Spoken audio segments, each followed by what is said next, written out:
Willow Creek Springs presents Healthy Living with your host, Joe Grumbine.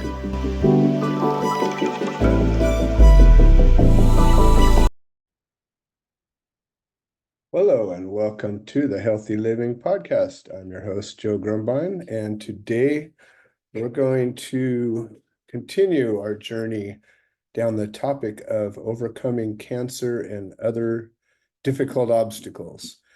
And for those of you who know or don't know, on October 15th, I was diagnosed with a squamous cell carcinoma, and I am going to be detailing my journey to successfully overcome this.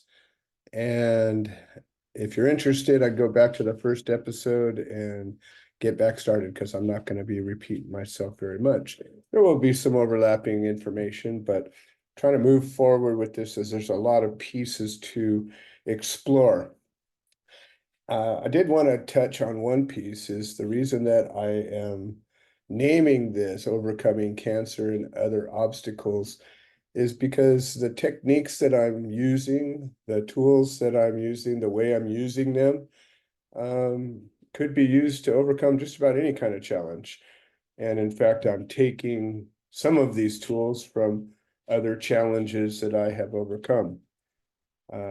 So today I want to talk about an integrative approach to solving this problem.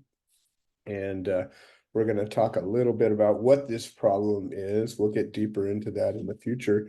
But if you think about it, what is cancer, right? It is your own cells, your body has decided to mutate in such a way that not only do these cells become very different from what they used to be, but now they're attempting to feed off of you and ultimately kill you. So it's a strange battle because you're actually battling something that came from yourself. And I think when you understand that, it helps you to maybe decide what do you need to do. So for me, it presents a pretty formidable opponent, and I recognize that, and I do not underestimate it. However, it's up against me now, and we've separated ourselves from each other, so it doesn't get to know what I'm thinking anymore. And so what I'm doing, again, it's only been a couple of weeks, and I'm really still formulating my battle plan, but it's been evolving very quickly. The first thing I decided to do was to make this the most important thing in my life. So relationships, business, just about everything else is second place. My overcoming this, conquering this, surviving, living, and thriving must occur for anything else to matter at all. Because what's the point, right? If you're not around, who cares about this thing you started or this thing you're doing? And so that was an important decision to make, because now the choices I make are hinged off of that. I make choices based on sort of an old-fashioned weighing device, a scale like the scales of justice. And on one side goes my goals, and on the other side goes, is it getting me closer to them? And if it's not, it's keeping me from them. And that's the only way to look at it in my viewpoint. And so once this has become the most important thing in my life, everything else finds its place. So that being said, we say, okay, now what are you going to do about it? And there's multiple different approaches. I could just follow what the doctor says, right? Well, if I was to do that, I would be 2 weeks after a diagnosis with finally today I got my appointment with the specialist, and that's not for almost a month from now. And I still haven't heard if my PET scan's been ordered. So if all I was going to do was follow what the doctor had to say, I would have done absolutely nothing. And I'd still be waiting to hear what to do. So that's, in my opinion, a very poor answer. what I have chosen to do besides or instead of that is what we call an integrative approach. So I'm not discounting what the doctors are going to say when they finally do say it. In fact, I have all plans of this being cut out of me as soon as possible. And so following the Western medicine approach to some degree will likely be a part of this game plan. And I'm certainly not opposed to that. But the way that it works with the insurance and the doctors and the medical system, everybody's overbooked and nobody really tells you anything. And I'll be getting into that deeper and deeper. What you actually have to do to advocate for yourself if you don't have an advocate that knows the system. I don't know the system at all. And I'm learning very quickly that you have to follow every single thing and follow it up and double check and keep checking until you get what you want. And eventually you'll probably get what you want. And, fortunately, most of the people I've come in contact with have been good-natured. And generally, it's none of their responsibility or even ability to make the changes you want to see. But you got to navigate this twisted, complicated, broken system and then ask yourself, do we need bigger government? Sorry, I had to interject that because that's where all this stuff comes from. Anyways, that being said, the integrative approach. So what does that mean? It means that we use different techniques, different things that work.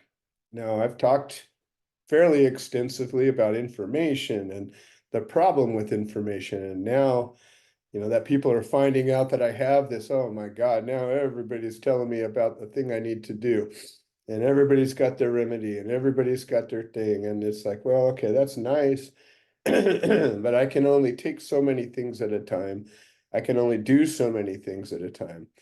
And so let's stop and look at the pillars of health. And are we going to incorporate that into this program? And each of these topics that I mentioned, I will delve deep into in a future episode, but I'm trying to keep each episode focused on a particular topic. And in this case, I'm just sort of letting you all know, how am I coming up with my plan? So am I doing everything that can be done? No, I'm doing everything that I can do to be effective. It's the most important thing in my life, and I will accomplish this. And so knowing the outcome first, that is a piece of this puzzle. I would say attitude is hugely impactful. I have a sunny disposition. I will maintain that. I am adamantly 100% sure I will be victorious. I will accept nothing else. I'm willing to do what it takes. I'll do the hard work. I'll do the easy thing. I will accept help. I will do what it takes. So my attitude, in my opinion, couldn't be better. I'm not resistant to anything that might work. That being said, I'm still critical of what people say, because no matter what you come up with, like, for example, I have a diet protocol that I've spent years creating for myself and using multiple different influences, and it works great for me. And yesterday, or on Sunday, we were visited by this doctor who's a great guy, and I'm very much looking forward to working with him. But he poo-pooed some of the things that I'm doing, and I was like, okay, well, we don't have to agree on everything, but I know for me that this is what I need, and you can disagree, it's all good, but your opinion, frankly, doesn't have a place in my health right now if we're disagreeing. And there were some things he said that I took and I'm implementing right away. So attitude, super huge. Information gathering. I am being very, very critical about where information comes from. I'm referring to studies. I'm referring to personal experience. So for example, I'm working with electric medicine, the Rife machine.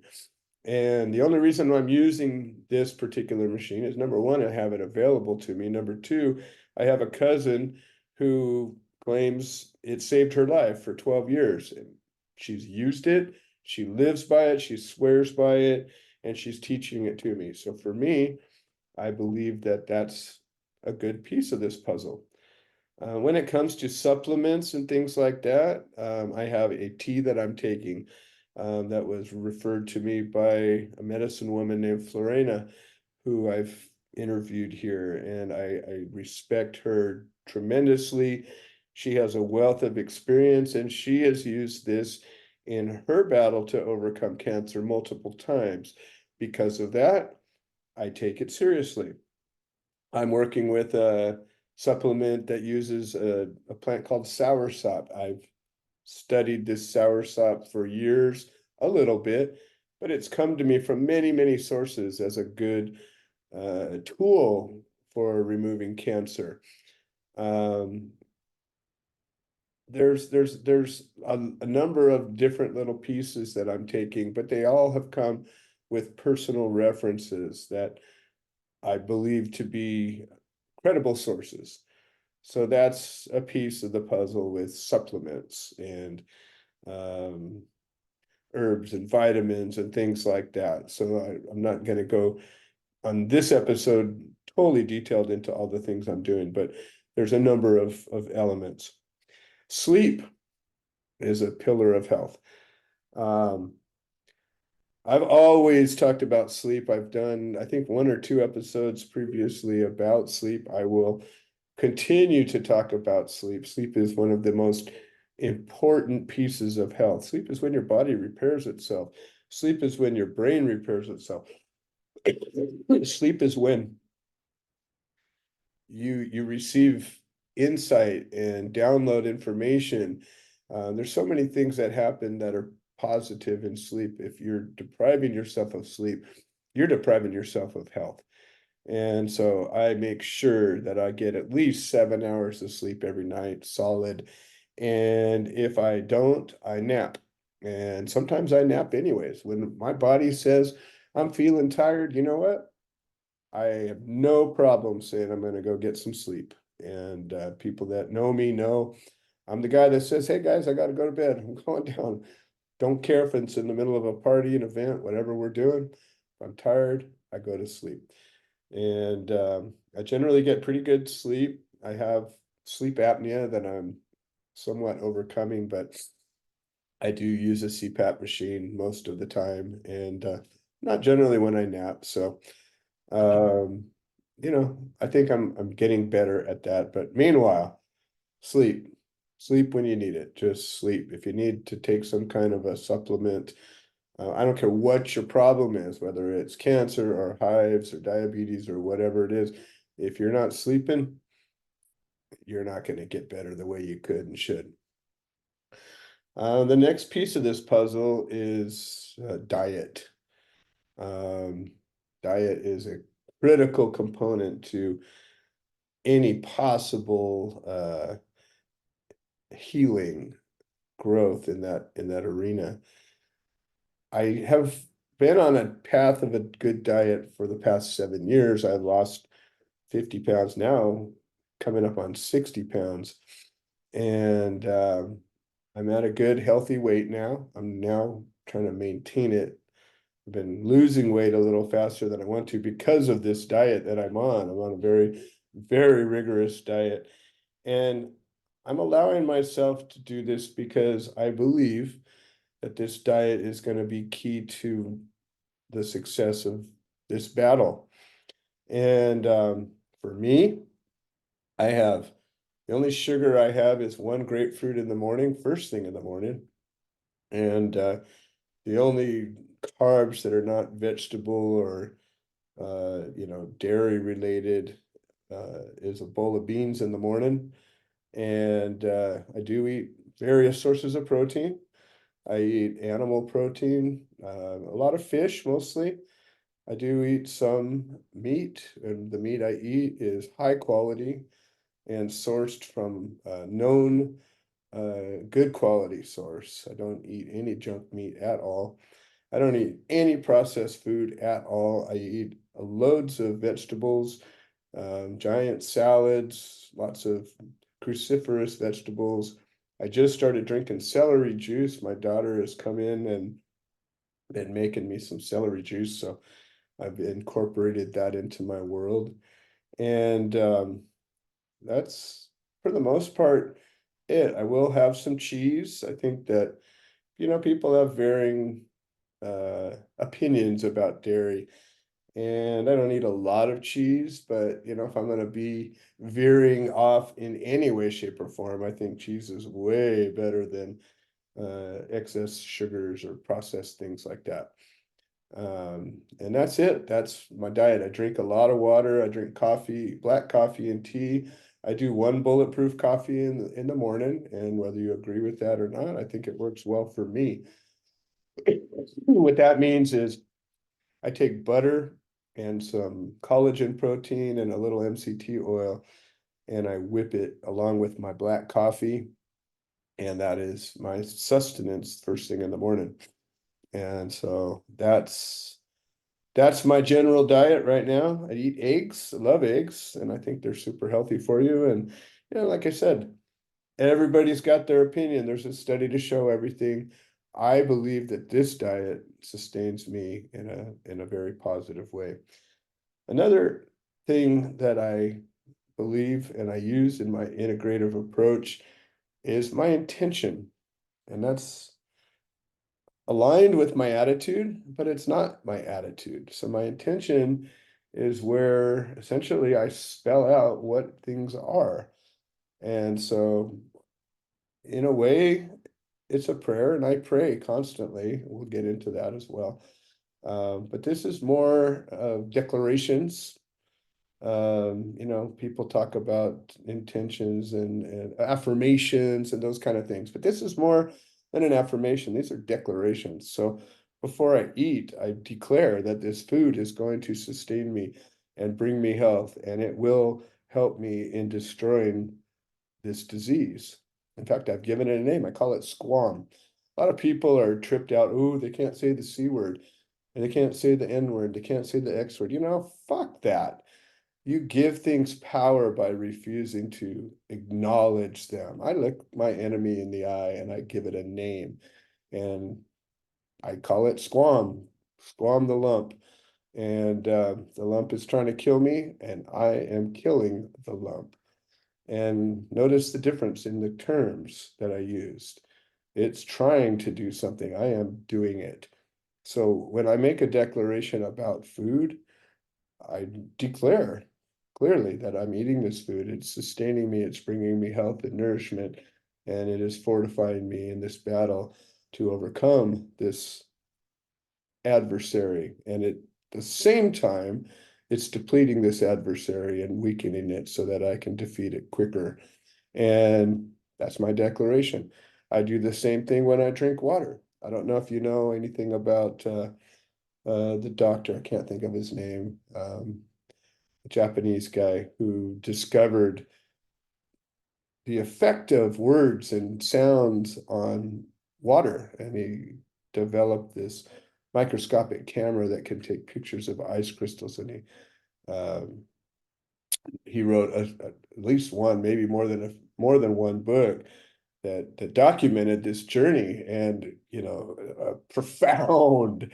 I sincerely encourage anybody to study this, because when you start to see the effect of sound and vibration and words on things, if it's affecting water, it's affecting everything. We are made of water, folks. And when you look at the difference between somebody saying, I love you and I hate you, in the formation of a water crystal, it shakes you to the core, and it causes you to realize these words we say, these thoughts we think, they matter.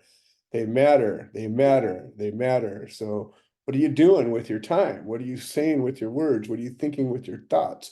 Well, I'll tell you what I'm thinking, and I'll tell you what I'm saying and what I'm doing. And this is part of where it all comes from. So I'm very intentional with my thoughts and my words. And I spend more and more time meditating, sitting quietly. I go into the sauna. That's another piece of my practice. I have a steam sauna, and I go in it 3 to 5 times a week. And it depends on my energy level. Some of the things that I'm doing right now are depleting my energy in cycles. So I balance. And if I'm on low energy, I do less of these things. And if I'm on higher energy, I do more of them. So I do the steam sauna while I'm sitting in the sauna, breathing in this hot, humid air. I'm doing the same thing. I'm giving these declarations of what's happening with each breath, with each time that I breathe, each step that I take when I go on a walk, with each shovelful, with each bite, with everything that I'm doing as I become more and more intentional in my life. I am giving these actions a purpose. I'm giving them a function in this integrative approach to defeating this lump. And again, it has to do with, well, what are you going to do about it? And I don't know if any of you guys know my history. I battled the government for 6 years. They locked me up for providing plant medicine to people who needed it. And they accused me of being a drug dealer, and they tried to put me in prison. And I fought them with everything I had. And that's one of the reasons I'm doing this podcast, because when I was fighting the government, I actually recorded a daily video documenting my journey through this trial and through the tribulations that it was, and it forged me and changed me and made me a stronger person. And this will too. And many people have gone onto my YouTube channel and listened to the saga and learned from it and realized that you can make a difference by deciding that you're not going to accept a fate, but you're going to rather create a fate. And that's what I'm doing here. I'm hoping that even one person listens to this and goes, hey, you know what? I can step up and fight too. There's more to it than what they say. And so that's another element of it.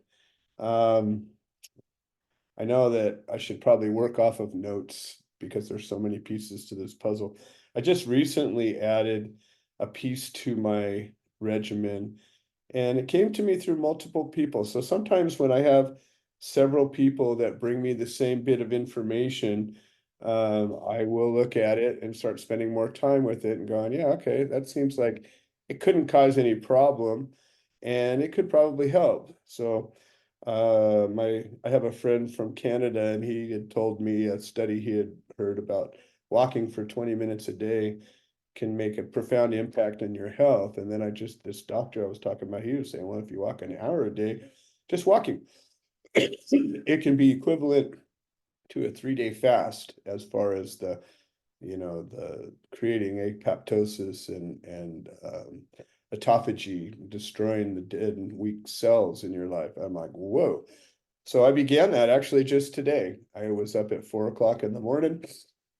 By 4:30, I was out walking, and I walked for a good hour and came back and started my day. So that has become a part of my regimen. So physical activity is hugely important. I believe that, this is a war, and Sun Tzu, The Art of War, I will do more quotes, but I know that there's an element of that approach is you got to know your enemy. And I know my enemy is trying to make me weak. Well, it gets strong. So what am I going to do? I'm going to make my body strong as I can.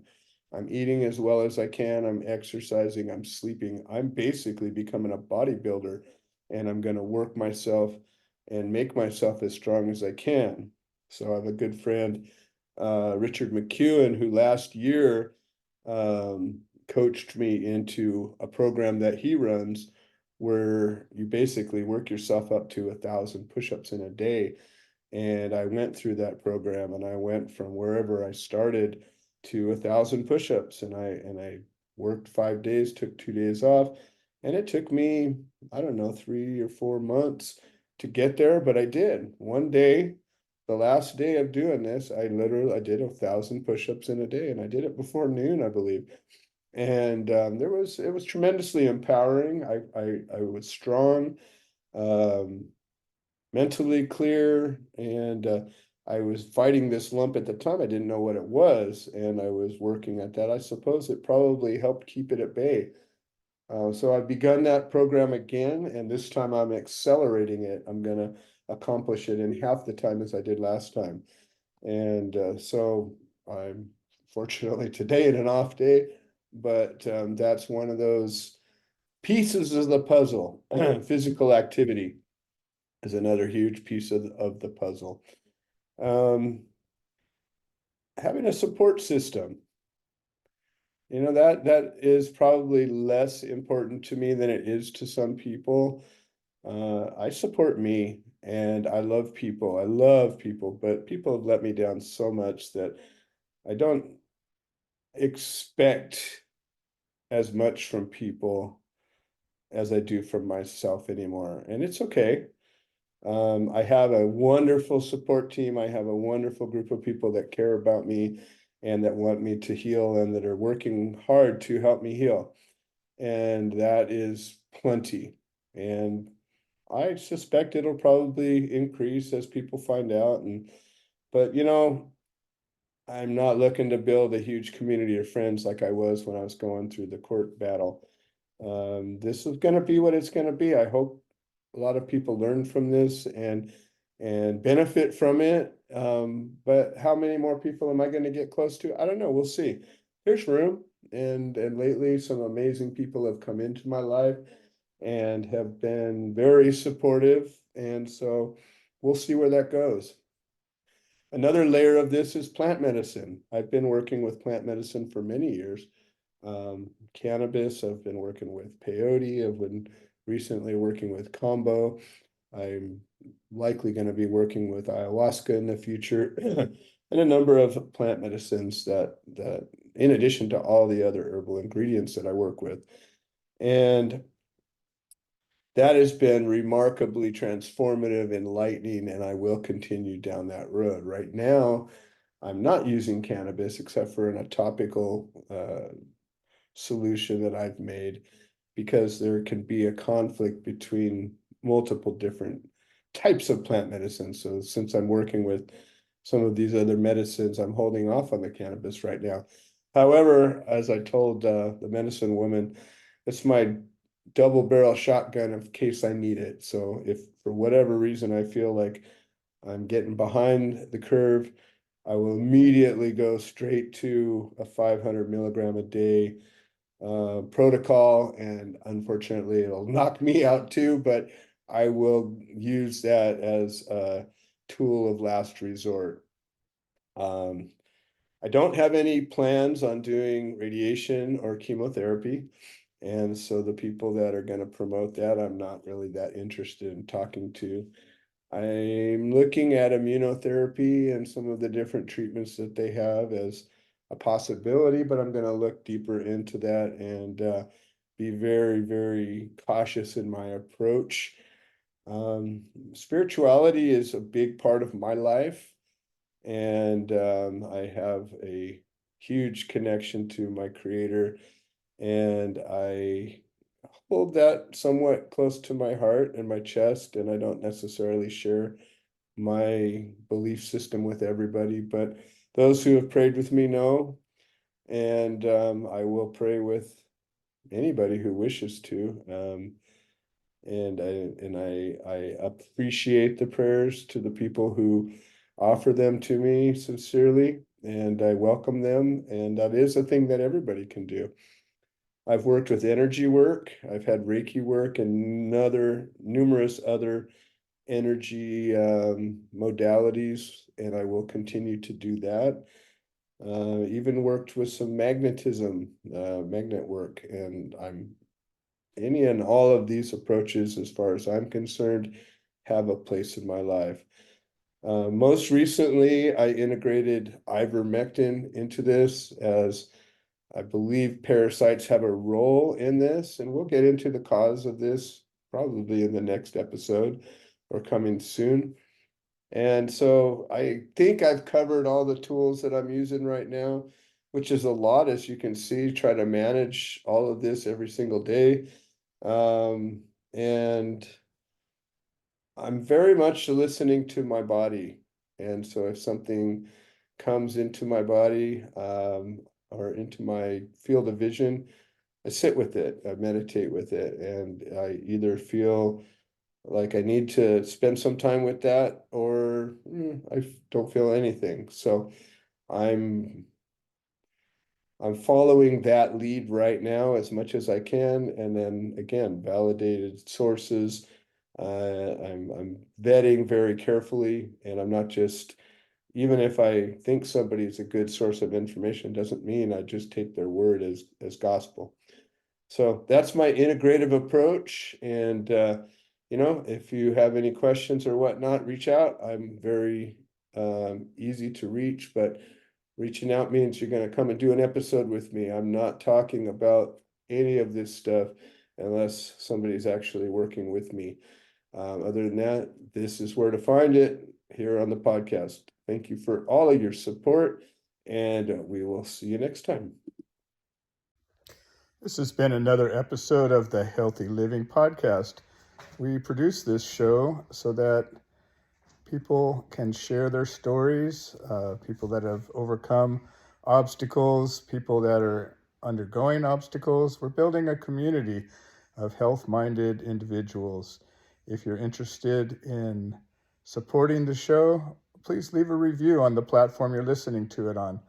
If you're interested in becoming a guest, please send an email to itsjoegrumbine@gmail.com, or you can send a note into the notes section of the podcast. All right. Well, thank you for supporting this show, and we hope you've enjoyed it.